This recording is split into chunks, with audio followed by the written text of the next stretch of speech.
I am going to run the risk of viral penetration into the colony by making that combination. But you know what? It's a matter of always weighing the variables. So if you are keeping bees, you are always weighing variables, and there's always going to be a risk that your decision goes completely opposite.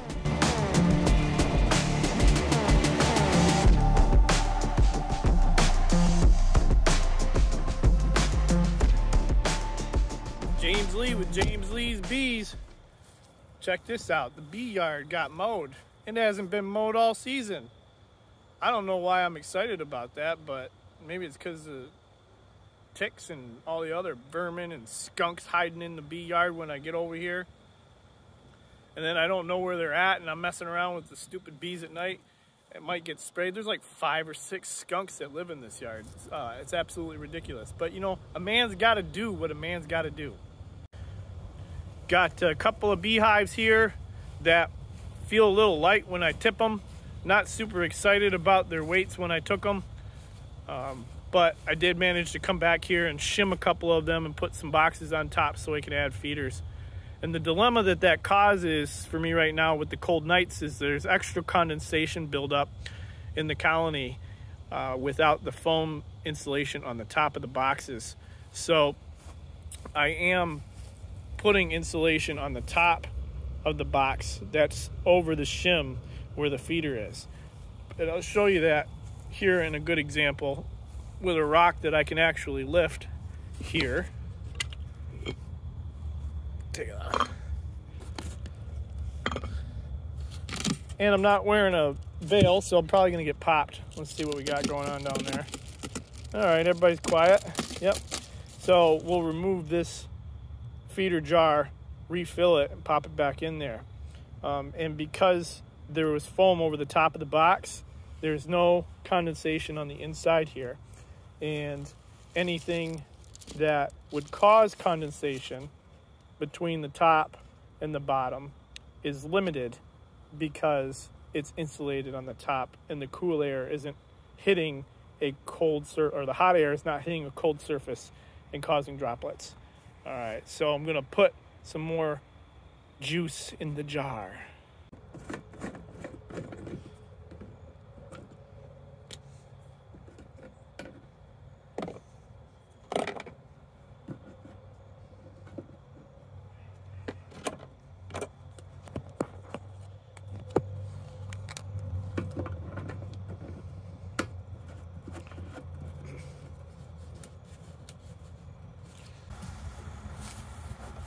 Now it's really easy to pour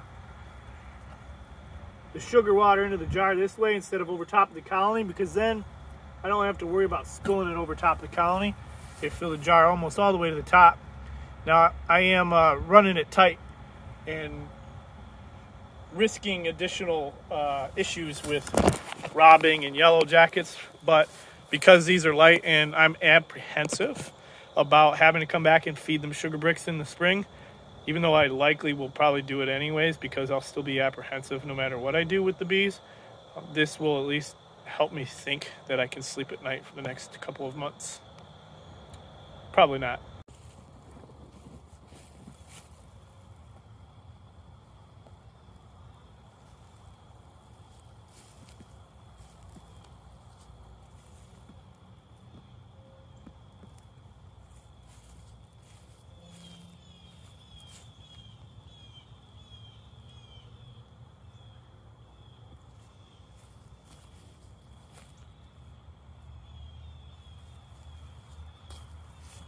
Guys, ain't looking too hot. This colony was a combination of a couple of bee hives that had shrunk, were unsuccessful,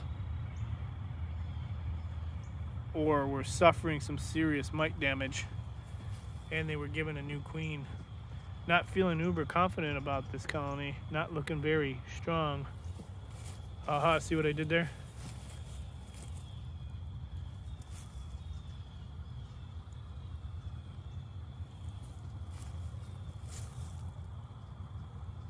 But everybody's got good population. Colonies are relatively healthy. and most of them have good stores, except the ones that I had to feed. Actually gonna go in this one that's got the dead bees outside of the entrance, which is this situation that was occurring when I brought this colony over and combined them together with some other colonies that weren't doing so hot. It's kind of a Hail Mary last-ditch effort to save some of the bees that were left, although I think the ones that I combined were not going to make it anyways, no matter what I did. But I also have a problem with, it looks like the boxes are not sealed up together. So I'm going to check the newspaper combined, check if the queen is in there, and also try to figure out a way to close this gap off a little bit. We might have to put some tape on it. We'll see.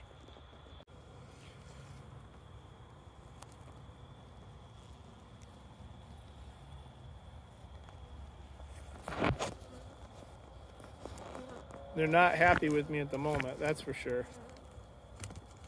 They are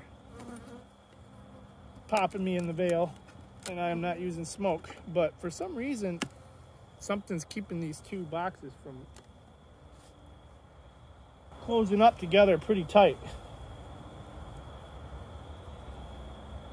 Get rid of some of the burr comb that's between the boxes here. Maybe that's part of the issue. I don't know. Oh yeah, there's a reason. Duh. Wood chip propolized between the two boxes. So that will obviously cause problems.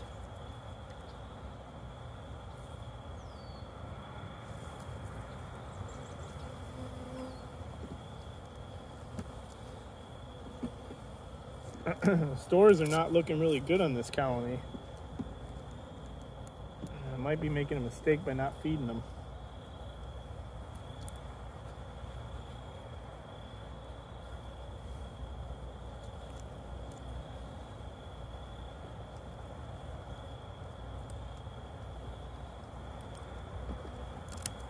It's only been a few days since I combined them with the newspaper, and I'm looking down here at the newspaper and I'm not seeing that they've been able to chew through successfully. So at this point, I'm going to just go ahead and take the newspaper out. Oh, this is kind of a depressing situation.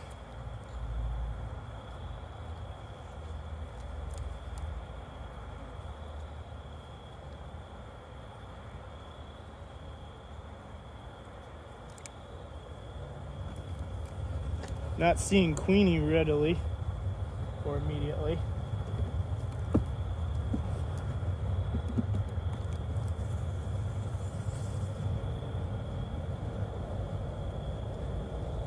Full frame of honey there and there. Oh yeah, they are chewing through. So I'll just go ahead and pull that newspaper off since there's holes in the newspaper.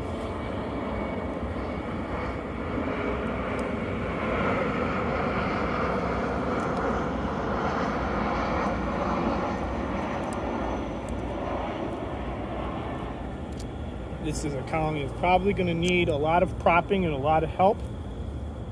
Not exactly excited about that. A couple of small hive beetles.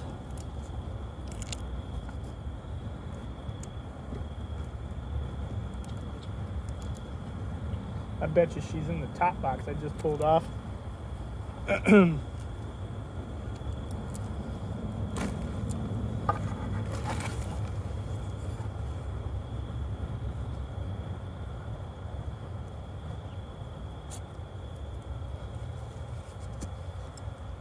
You can see the holes in the newspaper there.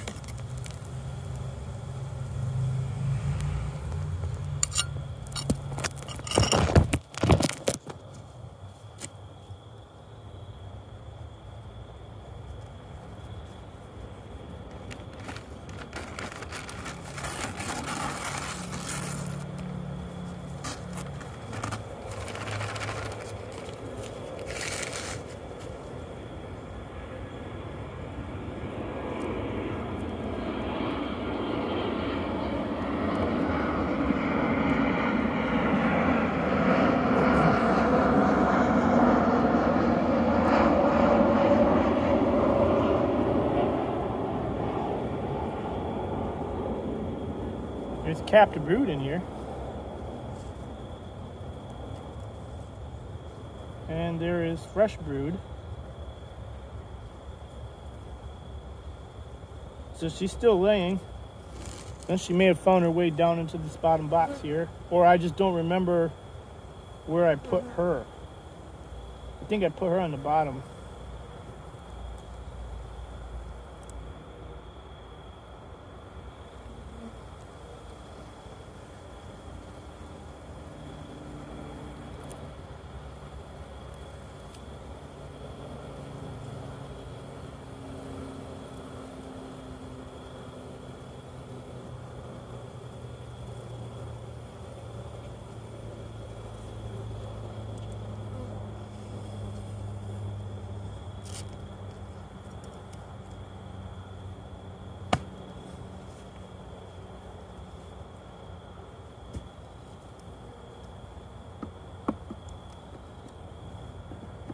Not working these bees with smoke, and I haven't been stung yet.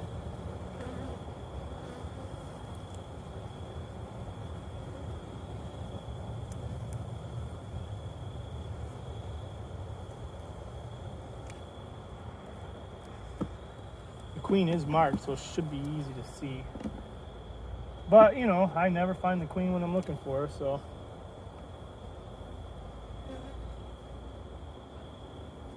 It would be nice to make sure they are queen. Oh yeah, there she is. There's the queen.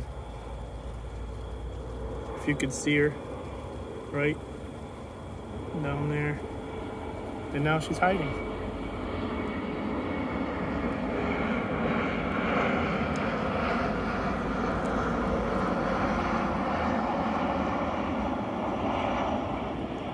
So now we know that she is queen right.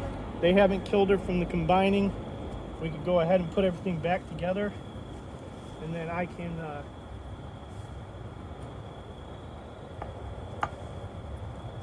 probably come back and put a feeder on top of them. Would be the wise thing to do, because they are very, very light. And we got a couple of days of warm weather here in southeastern Michigan that will allow us to do a little bit of back feeding, and then after that it will be too cold to bother. So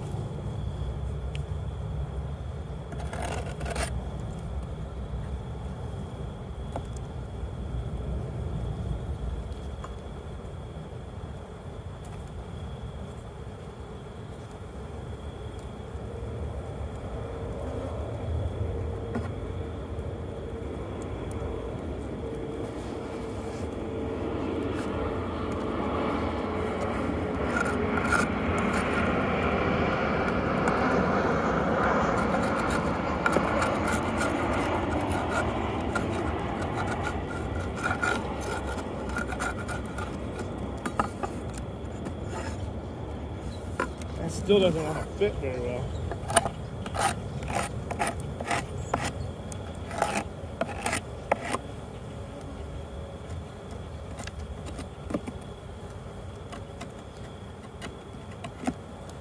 You can never get it perfectly airtight when you put bee boxes on top of each other, but you sure should do your best to get them as close to each other as you can.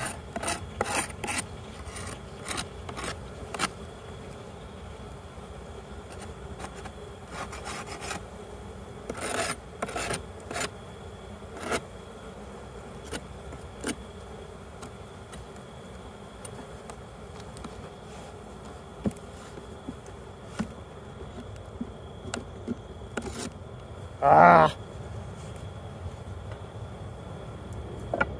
there we go. James Lee's bees, bloopers in the bee yard, baseline function.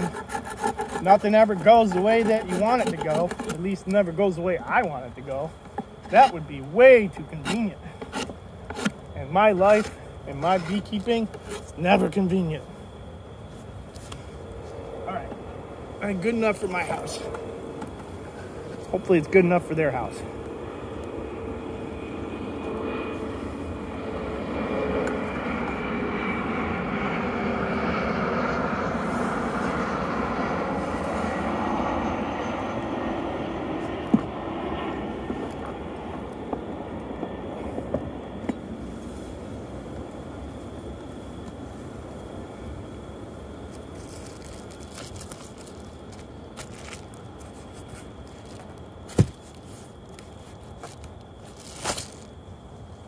Well, I'm done. That colony looks like it's squared away. So hopefully they weren't getting robbed out. Those dead bees are from the ones that were suffering from the mite crash colony that got salvaged. Yeah, I did do something with them before I combined them all together. They had been treated in a broodless state with oxalic acid vapor. It would have been stupid, I think, at this point to give a really good VSH queen to a colony that suffered under significant mite pressure and mite damage. I am going to run the risk of viral penetration into the colony by making that combination. But you know what? It's a matter of always weighing the variables. So if you are keeping bees, you are always weighing variables, and there's always going to be a risk that your decision goes the completely opposite. Is it a matter of weighing the variables and trying to formulate them in a way that works best in your favor? Or is it a matter of just winging it and not making a calculated decision about what the next best option would be to gain a better outcome? I mean, long story short, you either are making decisions that work in your favor or you're making decisions that aren't. But with bees, it doesn't really matter, because sometimes the decisions that seem to be in your favor just won't be. Well, that's it for this journey into the bee yard. See you later. Okay, bye.